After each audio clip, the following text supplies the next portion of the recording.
We got a guest here who stands out for a couple of reasons. One, because it brings the grand total of Super Bowl rings in this room to 1.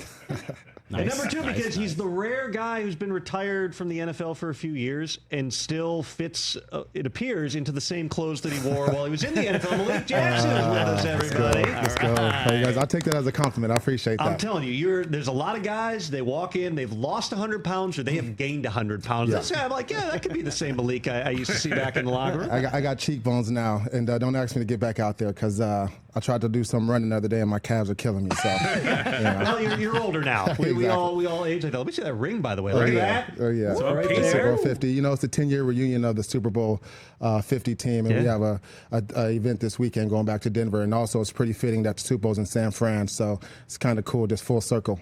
What do you remember most from that season and that run and beating the Panthers? Really just a few things. The camaraderie, right? The way we were as a team, the way guys got together, ate together, the fights we had, but the brotherhood we had, too, to get over it. And really, for me, that was my contract year, right? So I was really fighting to be one of the best and put myself in position, which is what I did. And so, yeah, it was just fun, man. You know, you walk around the house now or just take walks with my dogs and think about those days and giggle and truly appreciate them. You talk about the fights you had. I was around that team some. You had some characters in that locker room. You had, obviously, Vaughn's on that team. Mm-hmm.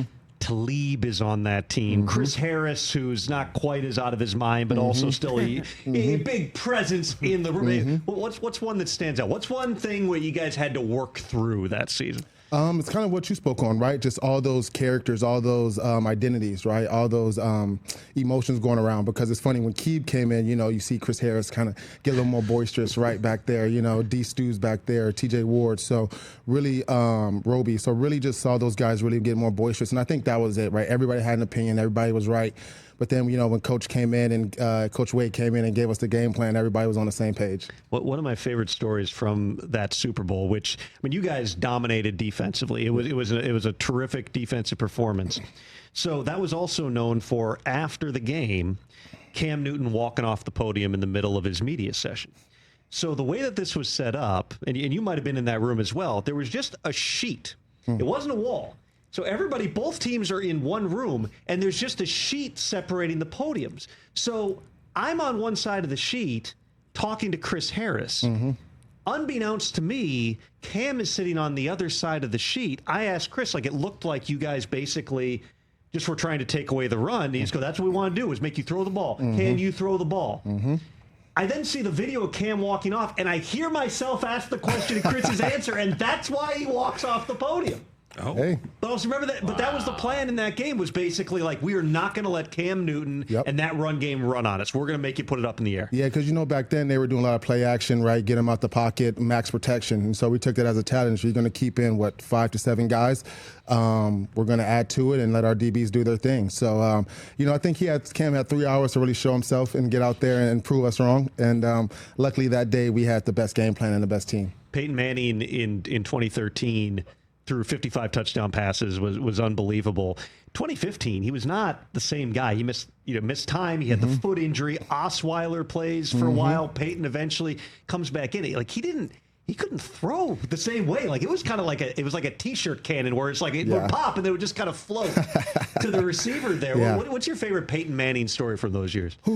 My favorite, it's funny, right? Because I was what you consider a brokey, right? So being able to look at Demaryius Thomas, Von Miller, D. Ware over there with Peyton having a good time, I'm just that'd be a cool table to sit at.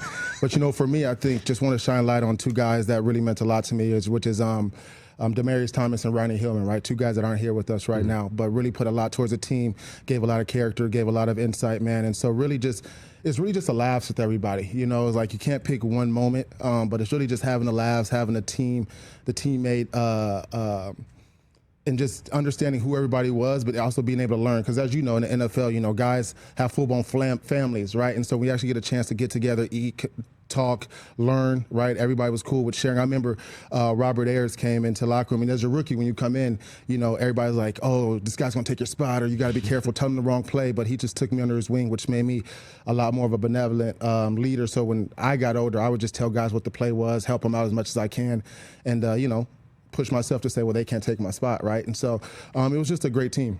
You also played in Philly for the Eagles. There's still some guys there that you know. Yep. Well, from what you've seen, from what you know about the people involved, what's going on right now with the Eagles? I just think it's just it's any given Sunday. It's been tough because they lost 2 tough games, right? One was a blocked field goal. The other was a drive at the end by the Broncos. And so, yeah, it's just been 2 tough losses. But I think, as a lot of people, like analysts and we know as players, but everybody else has to realize, you truly win or lose a game by the mistakes. So if they can just cut down the mistakes, the little mistakes, they'll be fine. Did you ever see Jalen Hurts come out of his shell when you were there? Not really, man. He was just a quiet young kid, rookie when I came there. When he came in, just quiet, doing his thing, waiting for his turn. So he's very even-keeled, very. I wanted to rile him up, but he's just chilled, just as cool as the other side of the pillow. What's it been like watching Carson Wentz through these past years? The first guy ever to start for 5 different teams or 6, whatever the number is, in consecutive seasons. Yeah, I mean it's been an interesting year for me watching these quarterbacks get second chances, right? The Sam Darnolds of the world, the Mac Jones of the world, right? These guys get drafted high, and then next thing you know, they're on the couch or preferably backing somebody up, right? And they want more. So to see Carson really get a second opportunity and actually take the bull by the horns and do good, man, it's cool to see. 'Cause I know he wants that. How difficult is that? Obviously, you didn't play quarterback, but there's pressure on everybody coming into the league, right? And there's some guys who, especially if they're high draft picks, and then their first, game, season, couple of seasons, they're not making impact performances. There's this constant deluge of social media reaction and fans and people sending them messages about you suck and you're a bust. I'm sure you weren't in that category, thankfully, but I'm sure you were around guys. How do you deal with that in the locker room? I mean, it's tough, right? Because I'll tell you my personal story. So I came from Denver, went to Jacksonville. I was still the guy. You go to Philadelphia next, you become a guy. Why they have Fletcher Cox, Brandon Graham, right? They have their draft picks. So now you're seeing myself like, okay, this is interesting when you're a backup, right? Then you have Javon come in, Hargrave come in, right? And so now coach is like, hey, tell him he's starting. And I'm like, what the hell? So it's one of those things that, it takes a lot out of you, but you just learn to be a team player. You understand your role, you understand what you have to do, and you make the best out of your opportunities when you get out there. So, and then I go to Cleveland, and I'm still the guy, but the body was breaking down, and the play wasn't where it's meant to be. So that's when I was like, you know what, I'm done. You mentioned Jacksonville in there, and I was thinking about this morning because you were there when there was chaos. So it was in 2016, right? They fired Nathaniel Hackett as the offensive coordinator pretty early in the season. Gus Bradley gets fired late in the season. Yesterday we had the first head coach firing in the NFL this season with the Titans firing Brian Callahan 6 games in. Does it make a difference in the locker room? What is the ripple effects? You hear that news, and is anything changeable once the train has left the station in the season? Not really. That's why I don't understand like the whole midseason firings, right? They treat it like soccer, where you just get rid of these guys, bring a new manager in. But it really doesn't change anything in the locker room because at the end of the day, we still have to do what we have to do, and the position coaches are the same. The scheme's going to stay the same. So you just got to go out there and really just try to play for the new coach, right? I mean, and do your job, because at the end of the day, what's Titans? Did they win a game yet? They're on 5 right now? They're 1-5. They won the game where the Cardinals had a 21-3 lead, and then Amari DeMarcado dropped the ball on the goal line and turned it into a Titans win. So, yes, they would be 0-6 if not for that. But I think you have to understand, too, you got a rookie quarterback, right, who needs development. We came from the days when an Aaron Rodgers was sitting behind a Brett Favre for a few years, right? And so gone are those days where quarterbacks sit to watch, sit, and understand what the speed of the game looks like and learn from somebody that's a Hall of Famer. So, I think they should have gave Coach Callahan some more time, but it's the NFL, man, and some heads roll. Shit. Oh, sorry, never mind. We're on Disney Plus. It's okay. We'll scrub that in the post production. When you look at the current state of line play in the NFL, like are there defensive linemen who every time you see a highlight, you're like, that's it. Like that's the dude. Man, it's funny enough. Calais Campbell, right? Great friend, ex-teammate. I'm just still amazed by how he's out there walking the way he walks, how big it looks like every step he takes hurts. But to see him, I watching the game, got a sack, arm over. I was like, man, this guy's still exactly who he is, right? So for me, I'll tell him like, hey man, retirement's fun, come hang out, but he's still playing at a high level. So I don't know if he's going to try to get another 3 years in. We'll see. Hey, he's unbelievable because he's the biggest human you're ever going to meet.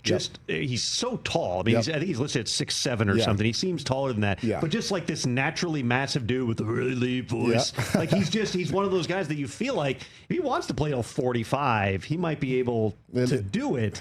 But it's a very rare thing. You get to Cleveland, your body's breaking down. Like there's not many guys, if it's genetic or whatever it is, who can go that long. No, it's funny enough. When he first got there, we got together in Jacksonville, and I'm watching doing stuff, and I tried to do an arm over like he does, and got punched in the chest. I was like, whew, I can't do that. You know what I mean? So it's just funny to watch guys and see what they do and try to make it your own, right? But I mean, I love Calais, man. I'm hoping the best for him. Hope he stays healthy and can keep going as long as he wants to. Now granted, this isn't Elysium where you can lay on a table and everything's fixed. You know what I mean? I'm sure he's going to be dealing with some stuff, but man, he knows how to handle himself, take care of his body, and perform at a high level. Malik Jackson is with us in studio here. There was an incident at the end of the Sunday night game with the Chiefs and the Lions. If you saw it, Brian Branch, wasn't thrilled with being pushed in the back earlier in the game by Juju Smith-Schuster and decided to blow off the quarterback, go and punch Juju in the head.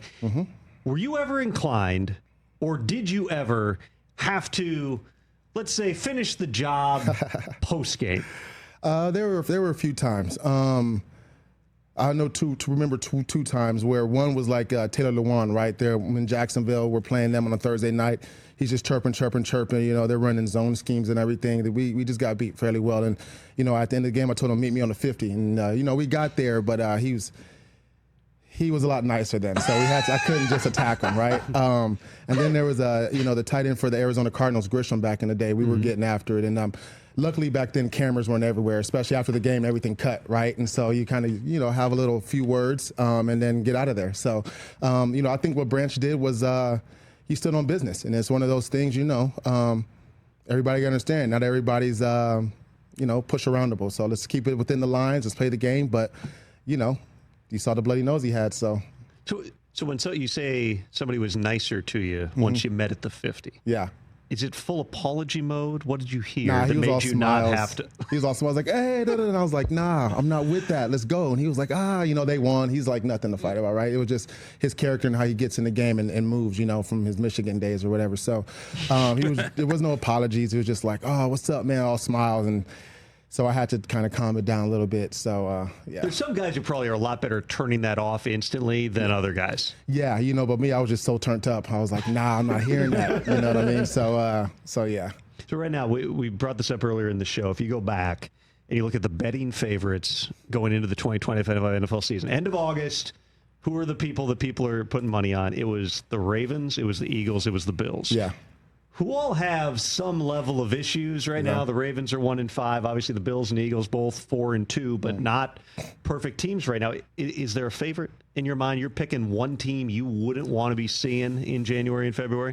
Might be a wild card, but I'm really hoping the Jaguars can get it going. I think the Shaheed Khan and the family want to see them get a ring, right? We got close, but NFL's rigged. Sorry, I don't know who said that. But, I just think that... Brockman's a Patriots fan. He might have a few things to say about that AFC Championship game, which you guys were leading in the third quarter. We had it, and then we had some... Miles Jack was down. Miles Jack wasn't down. You know what I mean? But, when you're making rules for guys in the middle of a game, anyway, I'm hoping the Jaguars can get it done. Brockman, your response to that? I'm sure you remember that game. You were throwing things at the TV and probably until that play. Yeah, hold on. Let me take the rings out of my ears. Hold on a second. I didn't know he was on a team. No. He's on Team Buffet during the game. That's where Brockman is. They hate us because they ain't us. I mean, what do you want me to say to that? He's way bigger than me. I'm not going to talk any smack. The week before that, though, it is still the wildest NFL game I've ever covered in Pittsburgh against the Steelers. And this was Blake Bortles as the quarterback. You guys had a talented team. Yep. Fournette was on that team. Jalen Ramsey was on that team. Obviously, you guys up front were really good defensively. But, everyone forgets that game, in part because immediately after it, the Minneapolis Miracle game was on, which now is still played everywhere, and Stephon Diggs making the play. I was, even though I live in Minneapolis, I was in Pittsburgh going, this is the wild. It was 45-42, a score that Calais, when I had interviewed him a few days before, just threw out there. Was like, hey, I don't care if we win 60-0 or 45-42. A score that had never happened, and then they won 45-42. Calais sees me in the locker room after. He's like, hey, you go find that tape. I said 45-42. And I had our people go and find the tape. He called the score.